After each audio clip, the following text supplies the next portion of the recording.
Ada satu isu yang lagi sedang menjadi trendy topik sekarang nih, itu masalah kekafiran. Ya, kadang-kadang saya merasa kurang nyaman juga sih, tapi ya bagaimanalah. Nah, maka itu malam ini kita mencoba fokus saja, ini kajian linguistik, ya. Tetapi juga tidak linguistik keseluruhan, karena linguistik itu ada sosiolinguistik, ada antrolinguistik, ada psikolinguistik, ada morfologi, ada sintaksis, ada hermeneutika dan sebagainya, segudang ilmu tuh. Kita mendalami satu sisi yang namanya ilmu terminologi. Karena bagaimanapun yang membangun persepsi itu adalah ilmu terminologi. Nah, kita sebelum mendengar orang komentar menerangkan maknanya kafir apa, perlu kita ketahui bahwa kata kafir ini adalah bukan bahasa Indonesia. Bahasa apa? Bahasa Arab.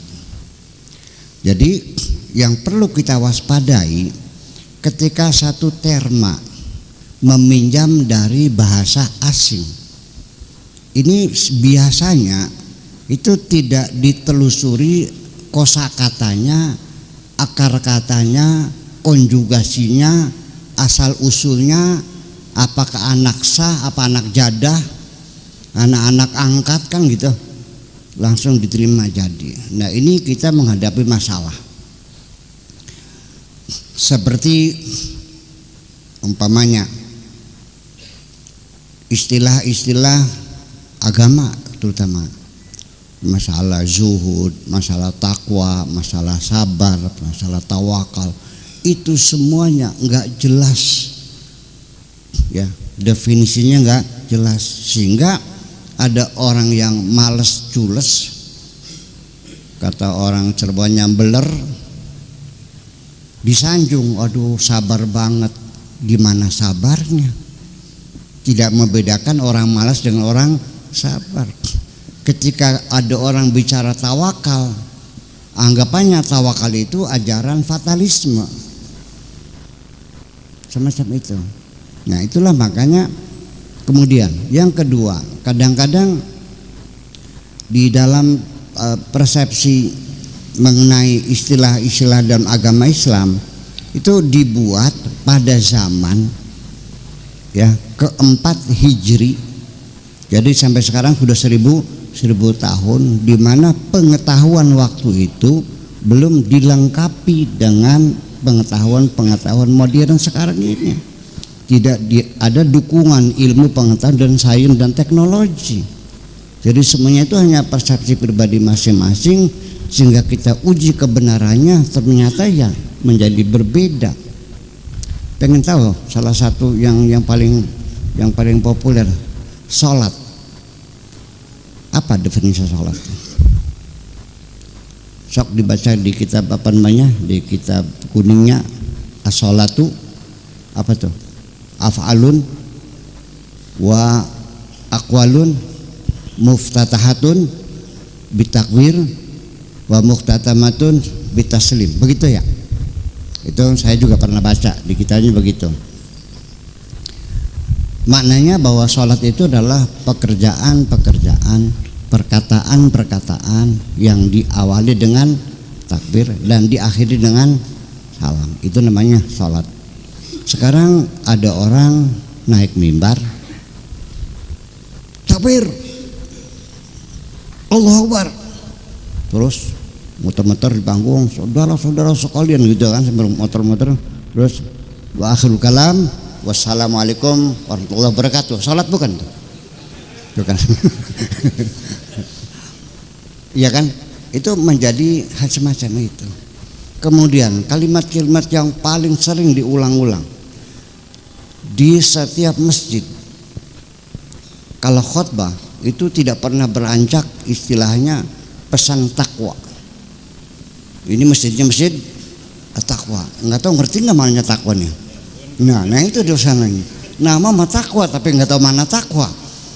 Begitu dibuka kitabnya, apa definisi takwa? Al-imtithalu li awamirihi wal ijtinabu an nawahihi. Melaksanakan segala perintah Allah dan menjauhi segala larangan Allah. Betul begitu? Saya mau nanya yang hadir di sini, ada nggak yang sanggup melaksanakan segala perintah Allah dan sanggup menjauhi segala larangan Allah? Ada nggak? Ya bakal angkat jangan ngomong. Kita membicarakan sesuatu yang nggak ada. Nah, itulah makanya ketika kita kembali menguji kebenaran satu istilah di lapangan, ternyata kata takwa itu sudah dijelaskan oleh Allah lebih jelas daripada definisi yang dibikin oleh para ulama itu. Kapan itu? Di surat pertama setelah Fatihah, surat Al-Baqarah, di ayat pertama sampai ayat 5 itu Allah menjelaskan tentang takwa. Ya. Apa sih takwa? Alladzina yu'minuna bil ghaibi, yaitu orang-orang yang beriman kepada, nah lagi-lagi terminologinya gaib itu apa? Di dalam kitab tafsirnya gaib itu seperti malaikat, seperti jin, seperti apa lagi? Surga, seperti neraka. Saya mau nanya, ketika bapak-bapak masuk surga, kelihatan nggak surga? Ya berarti bukan gaib dong. Yang masuk neraka nanti ngeliat kan nerakanya. Ketika bapak-bapak dapat bidadari, kelihatan nggak bidadarinya? Ya berarti bukan gaib dong. Jibril gaib bukan? Nabi Muhammad sedang duduk, malaikat Jibril datang, lututnya nempel ke lutut Nabi, lalu menanyakan mal iman, mal Islam, mal ihsan, kan gitu. Lalu Sayyidina Umar berkata, siapa tadi tuh orang bertanya tapi menjawabnya membetulkan juga. Oh itu tadi Jibril. Jadi Jibril kelihatan enggak? Jadi gaib bukan? Malah yang gaib ini sholat. Siapa yang pernah melihat sholat? Ya kan? Yang saya lihat itu orang yang sedang melakukan sholat, tapi sholatnya kelihatan enggak? Nah berarti kegaiban ini adalah konsep-konsep yang tidak bisa kelihatan mata. Nah jadi yang minabil ghaib itu siapa? Orang-orang yang punya visi dan misi, orang yang punya platform, orang punya gagasan, yang punya cita-cita. Itulah orang-orang yang beriman kepada kegaiban semacam itu, yang hidupnya punya konsep. Wa yuqimuna sholata, dan orang yang bisa berkomunikasi secara produktif dan intensif dengan komunitasnya. Bayangkan sehari 5 kali bertemu dengan tetangga kanan kiri per RW, seminggu sekali rapat mingguan, betul nggak? Hari apa tuh? Hari Jumat ya, itu kan rapat mingguan. Orang perempuan nggak usah rapat, betul nggak? Anak kecil nggak usah rapat, orang yang sakit nggak usah rapat, yang nungguin orang sakit juga nggak usah rapat, tamu yang datang dari kota lain nggak usah rapat. Yang rapat siapa? Penduduk desa itu. Nah, mana buktinya rapat? Dikasih pengarahan. Berapa kali pengarahannya? 2 kali. Pertama menyampaikan laporan pembangunan minggu yang lalu.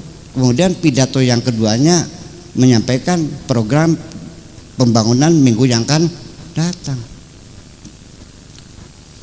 Lalu setiap tahun sekali ada rapat tahunan namanya. Dan 2 kali malah, Idul Fitri dan Idul Adha. Idul Fitri secara nasional, Idul Adha secara internasional. Jadi itu semuanya kita mencoba memaknai bahwa sholat itu adalah satu bentuk upaya membangun satu komunikasi. Kemudian wa mimma razaqnahum yunfiqun, itu artinya orang bertakwa itu orang yang dermawan. Masa orang bertakwa medit? Siapapun yang mengatakan aku bertakwa tapi medit, beli ngandel. Kalau bertakwa itu orang yang dermawan. Setelah itu apalagi walladzina yu'minuna bima unzila ilaika wa ma unzila min min qablik, yaitu orang-orang yang mengimani kitab-kitab suci sebelum Al-Quran dan sebelumnya. Itulah kita makna dengan toleransi beragama. Ya.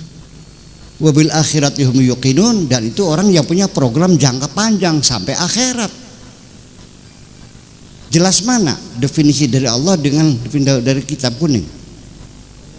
Terus mau ikut siapa? Ya udah. Nah ini jadi artinya ketika mereka mencoba menjelaskan Al-Quran, bisa jadi malah tambah gak jelas jadi.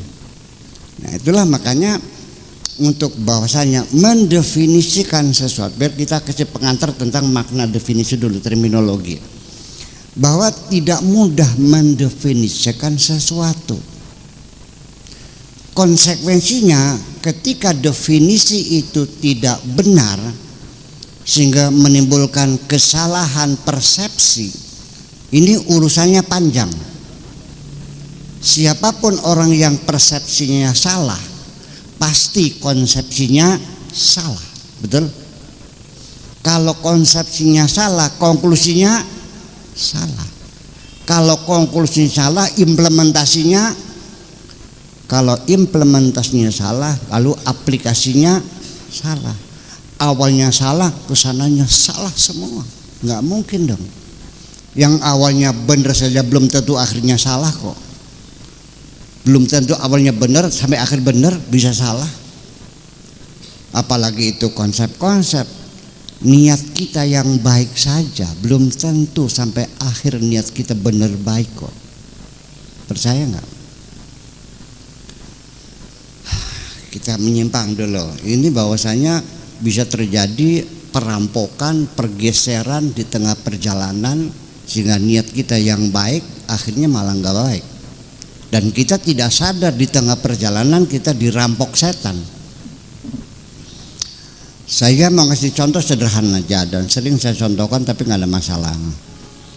Suatu hari di bulan puasa menjelang lebaran saya ingin bikin kacang gawil yang dikupasi kulitnya tuh, terus dikasih bawang putih, kasih garam gitu, digoreng gitu. Saya suruh anak santri beli kacang di Jatibarang, saya kasih buat beli takjilan di sana, nggak mau. Dikasih uang bensin nggak mau, dikasih kunci mobil nggak mau, dia berangkat sendiri. Oke, hebat banget ini santri mengabdi sama kiainya. Hebat. Nah, datangnya kacangnya bagus, susuknya utuh, ya. Tetapi pada kesempatan lain dia bertanya kepada saya, "Buya, mau beli kacang lagi enggak?" Saya bertanya, "Ada apa?" Anak santri minta disuruh beli kacang. Karena saya penasaran, beli sendiri, ternyata yang dagangnya cantik. Di situ ada pergeseran niat seseorang. Pertama, dia ingin mengabdi kepada kiainya. Yang kedua, ingin mengeksploitir kiainya. Karena kalau yang nyuruh saya kan diajak ngobrol, betul enggak? Saya mau nanya, diajak ngobrol sama cewek cantik, seneng enggak? Nah itu kan mau melakukan saya. Itu banyak sekali orang yang awalnya tidak benar, di tengah benar. Pemikiran juga sama, di tengah perjalanan bergeser dan kita tidak tahu. Ini satu contoh saja semacam itu. Makanya perlu kita waspadai bahwa membuat definisi itu bukanlah hal yang mudah. Syaratnya memang dua, merangkul dan menolak. Artinya satuan-satuan yang sama itu menjadi bagian yang dibenarkan dalam definisi. Yang tidak sama itu perlu ditolak. Udah, apalagi mendefinisikan pemikiran-pemikiran. Mendefinisikan benda saja tidak semudah itulah. Ini apa namanya nih? Korse. Seorang ibu di pagi hari anaknya bertanya, yang baru belajar ngomong nih, "Mi, kursi itu apa?" Karena masih suasana pagi, ibunya malas ngomong ya. "Masa kursi itu apa? Kursi itu buat tempat duduk, paham?" Masa kursi nggak paham?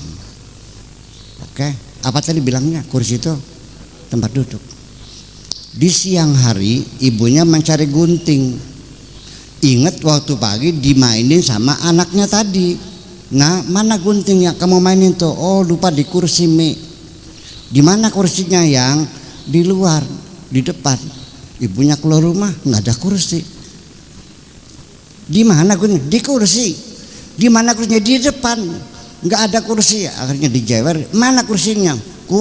Ternyata apa? Bukan kursi, buk.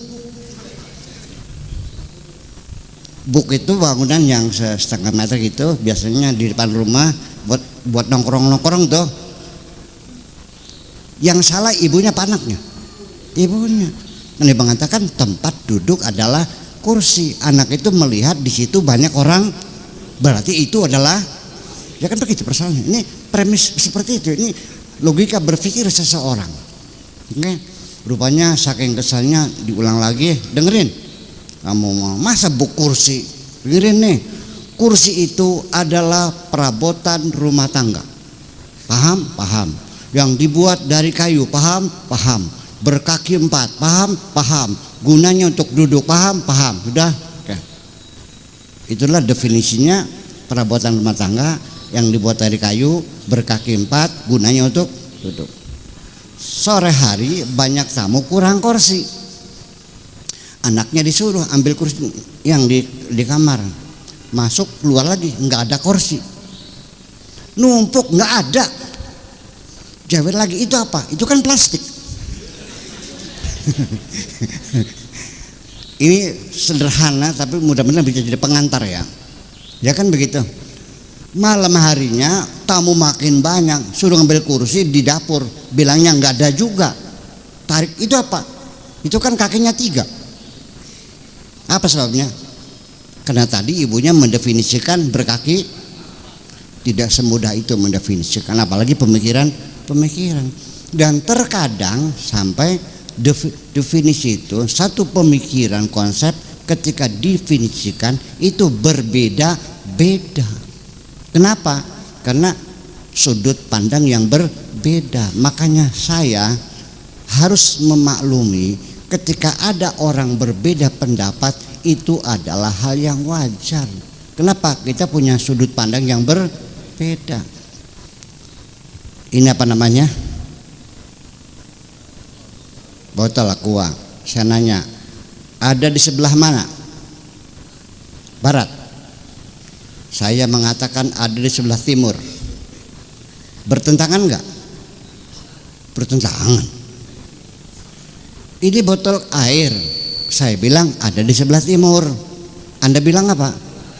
Bertentangan enggak? Ya enggak dong. Botolnya ini juga kok. Ini masalahnya. Jadi perbedaan itu adalah karena perbedaan sudut pandang. Perbedaan sudut pandang tidak menimbulkan pertengkaran.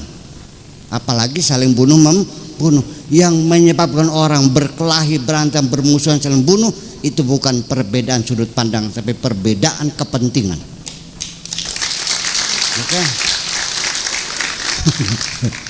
Itu yang perlu kita waspadai.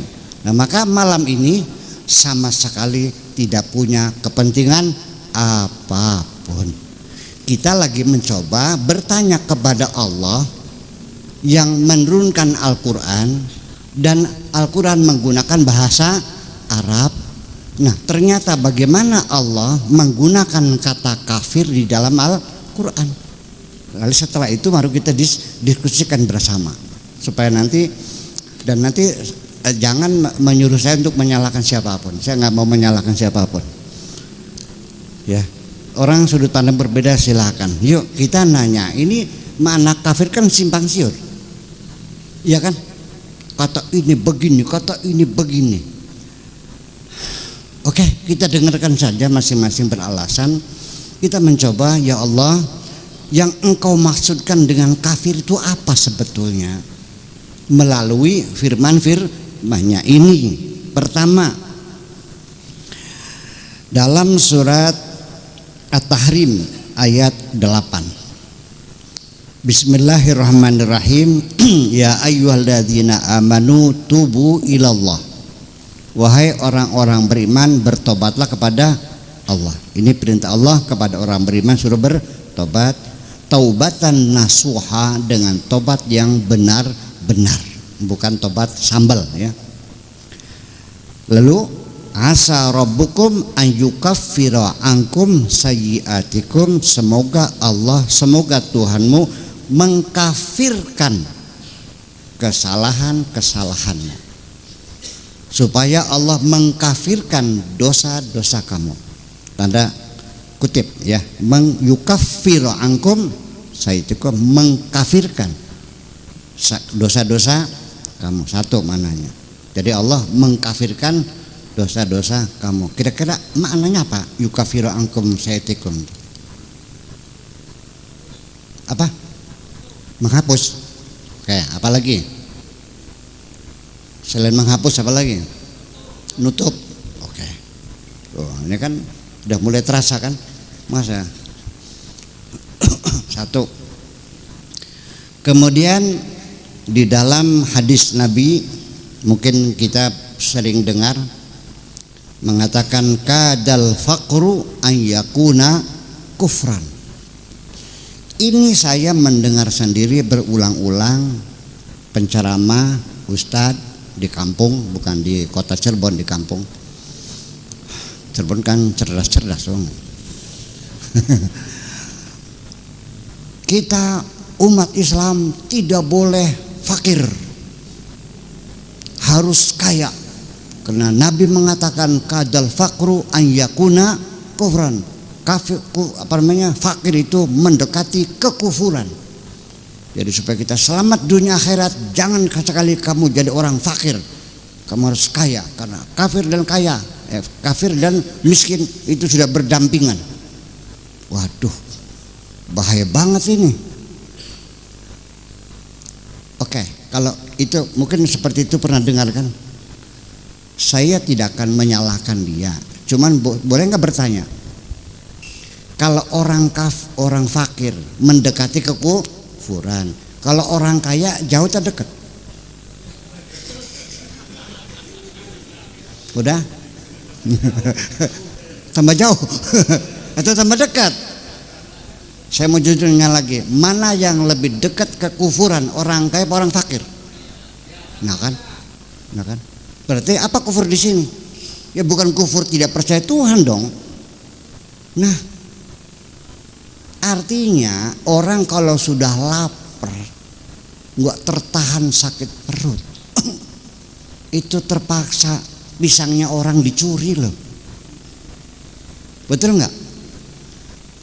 Ya, mangganya orang dicuri, ayamnya tetangga dicuri. Kalau begitu, dimaksudkan kufur di sini bukan tidak percaya Tuhan, tapi gelap mata. Jadi dua apa nih? Satu, menutupi ya. Yang kedua, gelap mata.